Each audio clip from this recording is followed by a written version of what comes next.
కాబట్టి మనం గడబడి చేయాల్సిన పని ఏమీ లేదు. మనం స్టాఫ్ మెంబర్ ఉన్న వాళ్ళు ప్రతి ఒక్కరు కూడా ఎవరు డ్యూటీలో పోకుండా ఉంటే మనం సక్సెస్ అయినట్లే. వాళ్ళు ఏంటంటే బస్సులు తీయడానికి వాళ్ళు ప్రయత్నం చేస్తుంటారు.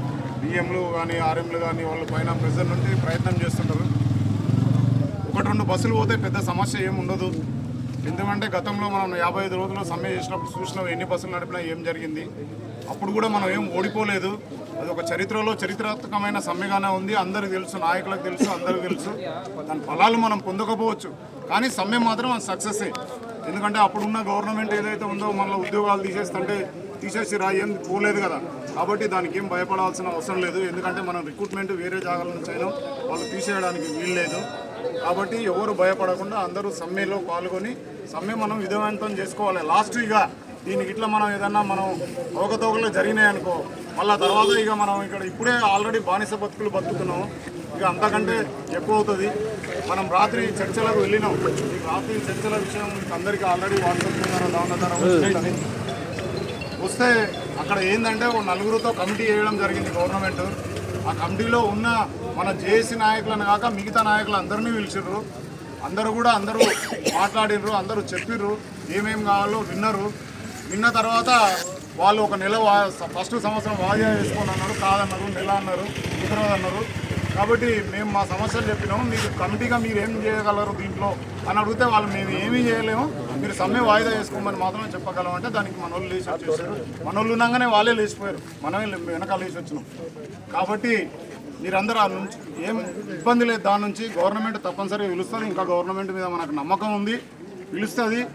కాబట్టి మనం ఇప్పుడు సమ్మె నోటీస్ ఇచ్చిన తర్వాత చట్ట ప్రకారంగానే మనం సమ్మెకి వెళ్ళాం. లేబర్ కమిషన్ దగ్గర వెళ్ళి 2 సార్లు మీటింగ్ పెట్టాం. ప్రభుత్వం ఇక మన మేనేజ్మెంట్ ఏదో ఉందో మేనేజ్మెంట్ రాలేదు 2 సార్లు. తర్వాత లేబర్ కోర్టులో మనం క్లోజ్ చేసుకున్నాం. అక్కడ మీటింగ్స్ క్లోజ్ చేసుకుని తర్వాత సమ్మె డేట్ ప్రకటించిన తర్వాతనే సమ్మెకి వెళ్ళడం జరిగింది. మరి ఇన్ని రోజుల వ్యవధిలో ఈ 40 రోజులు 42 రోజుల వ్యవధిలో మేనేజ్మెంట్ మనల్ని పిలిచి కానీ మాట్లాడలేదు. వాళ్ళందరికీ ఏంటంటే అంతకుముందు సమ్మె చేసినాము, భయపెట్టించినాము. భయపడాలి పిలవంగానే మనం వెళ్తున్నాం కదా, భయపడుతున్నాం. కిలోమీటర్లు చేస్తుంటే భయపెడుతున్నాం. యూనియన్లు లేవు. ఆ ఉద్దేశంతో వాళ్ళు అట్లా అనుకొని మేము సక్సెస్ అవుతామని ఇచ్చినట్టు పైకి, కానీ అదంతా ఏం కాదు. కాబట్టి మనం ఏదైతే ఉన్నామో ఇంతకుముందు సమ్మె ఎట్లా కొనసాగిందో అట్లనే కొనసాగాలి. అవుతుంది. గవర్నమెంట్ పిలుస్తుంది, ఈరోజు రేపు పిలుస్తుంది. రేపు బహుశా క్యాబినెట్ మీటింగ్ ఉంది. క్యాబినెట్ మీటింగ్లో ఏమైనా మన చర్చకు వస్తుంది. కాబట్టి మీరు అందరూ కూడా ఎవరు అధైర్యపడద్దు. ఎందుకంటే మనం ఎప్పటి జీతాలలో బతుకుతున్నాం 2017 జీతాలలో బతుకుతున్నాం. అవే కదా పే స్కేల్ వచ్చింది 2017. తర్వాత మనకు స్టీరింగ్ అలవెన్స్ కానీ కిలోమీటర్స్ కానీ మనకు రావాల్సిన నైట్ అవుట్ భత్తాలు కానీ ఇవన్నీ ఎప్పటివి 2013 13లో మనం సమ్మె చేసినాం. 13లో మనం అగ్రిమెంట్ చేసుకున్నాం కాబట్టి అవన్నీ పెట్టడం జరిగింది.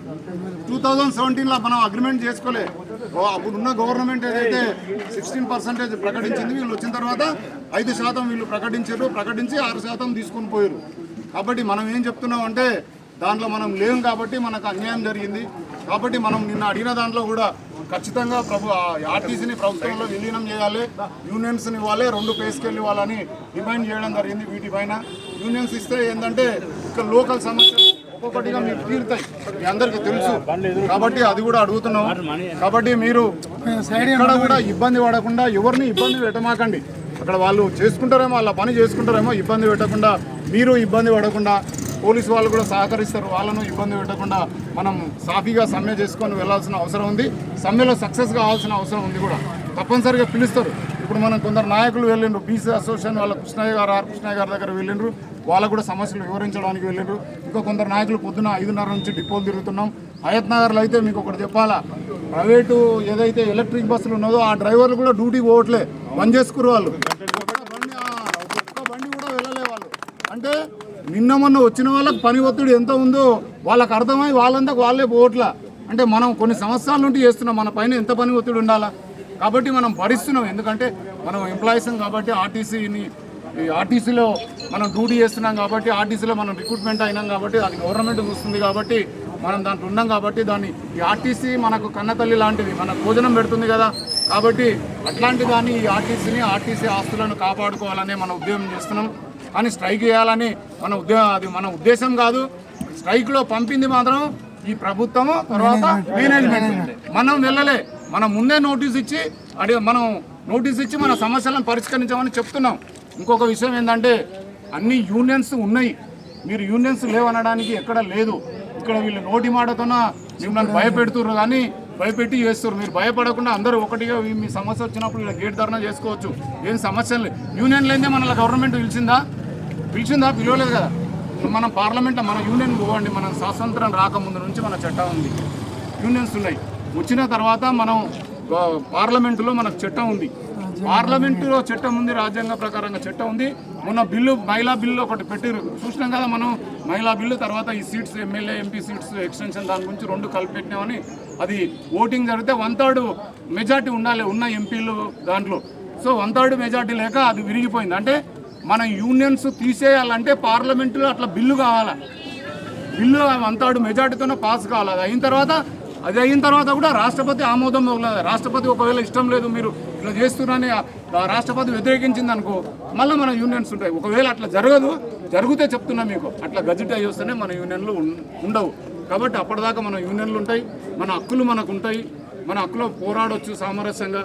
ఎవరు అధైర్యపడకుండా మీరందరూ ఈ సమ్మెను సక్సెస్ చేయాలని, సమ్మెలో పాల్గొంటున్న వాళ్ళందరికీ, మహిళా కార్మికులకు కానీ, మనకు కానీ, సూపర్వైజర్ కూడా కొందరు పాల్గొంటున్నారు, వాళ్ళందరూ కానీ పేరున అవుట్సోర్సింగ్ కార్మికులకు కానీ, అలాగే ఎవరు మన కొన్ని బస్సులు పిహెచ్పి బస్సులు వాళ్ళు కొందరు డ్రైవర్లు రావట్లేదు, వాళ్ళందరూ కూడా పేరున ఉదయపూర్వకంగా ధన్యవాదాలు తెలియజేస్తూ మీరు సమ్మె కంటిన్యూ చేయాల్సిందిగా కోరడం జరుగుతుంది.